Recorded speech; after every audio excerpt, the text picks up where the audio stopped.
Hi and welcome back. So in this video we're going to look at how we can find the price in the code of this page that we are going to be requesting. So now we're not looking any longer at the browser, but instead we're simply going to get the HTML code of this page and then search through it until we find the price.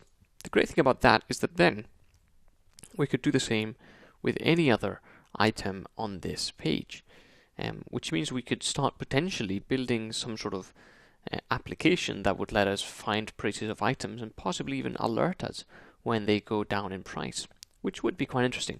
We're not going to be building the full-blown application at this stage, but we will get back to that later on in the course. In order to be able to search through this HTML code and find the data that we're looking for, we're going to be using another library. This library is called BeautifulSoup. And it's actually a very, very popular library for doing exactly this. So if we go to our requirements.txt and we type the name of the library and the version, which we can find by going into the preferences, project interpreter, press plus, type BeautifulSoup 4, BeautifulSoup 4, and the version is 4.4.0. So that's your library name, that's the version, so we can close that, type BeautifulSoup 4 equals 4.4.0, and then go back to your app, install the requirement as you know, and then it gets installed, and we can import it from BS4 import BeautifulSoup. And once again, PyCharm is doing its thing where it doesn't want to run it, and there we go. So as I said, this is a small bug with PyCharm. Sometimes it takes a wee while, or sometimes you need to run the app or press install or play around with it until it works. But this is what you want to be doing here. And notice that we're no longer using the library name or the package name in here, or in fact here either. So what's this?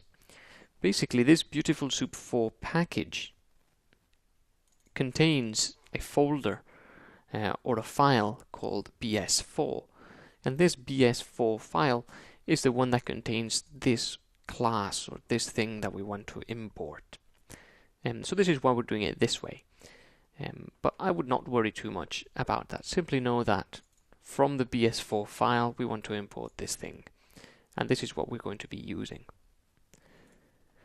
So now we've got this request, we can get the content of the page by doing request.content. So I'm going to create a variable with the content of the HTML code of this page. Then we're going to create a soup variable, and this soup variable is going to contain a way of searching through this data using BeautifulSoup. So we're going to do BeautifulSoup content, and we also have to tell it html.parser.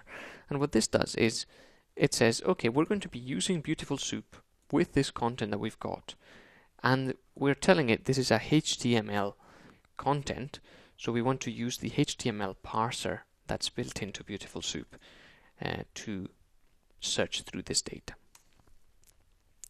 Then we'll find the element that we're looking for, which is this one, and we can do that by saying soup.find, and then the name we're looking for is the span tag, and then it has a bunch of attributes that we are going to use.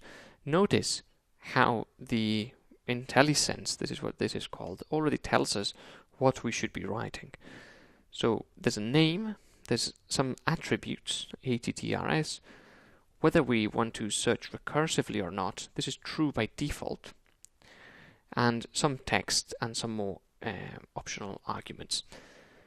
I wouldn't worry too much about the text or the optional arguments. The recursive one is more interesting because that means it will not only stay on the topmost level of the HTML, on the topmost tag, but instead it will drill down and go to all the tags and all the children tags. Not too interesting for you now maybe, but nevertheless I would not modify it and leave it as the default value, which is true. And then here we go with the attributes, and this is a dictionary like the JSON dictionary that we've seen before. So item prop is price and comma, class is now price. Okay, so now when we execute this, we should be finding this element here. And finally, we can print the element.text, and this will be this text content here. I'm going to delete that. So let's run it and see what happens. Well, we've got £115, but it is on a bit of a strange location. Notice how there is a bunch of text, a bunch of white space before the numbers, and also some white space after the numbers. So we can remove this leading and trailing white space with the strip method. So this element.text is a string, and all strings have this strip method that you can call on them. This is what the dot means. That will remove all leading and trailing white space. So let's call that again. And now indeed we get the £115 here.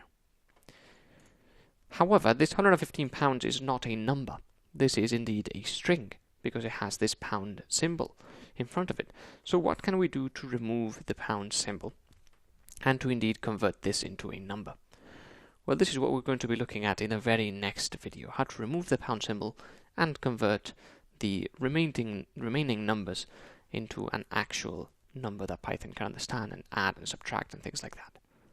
So I'll see you in the next video.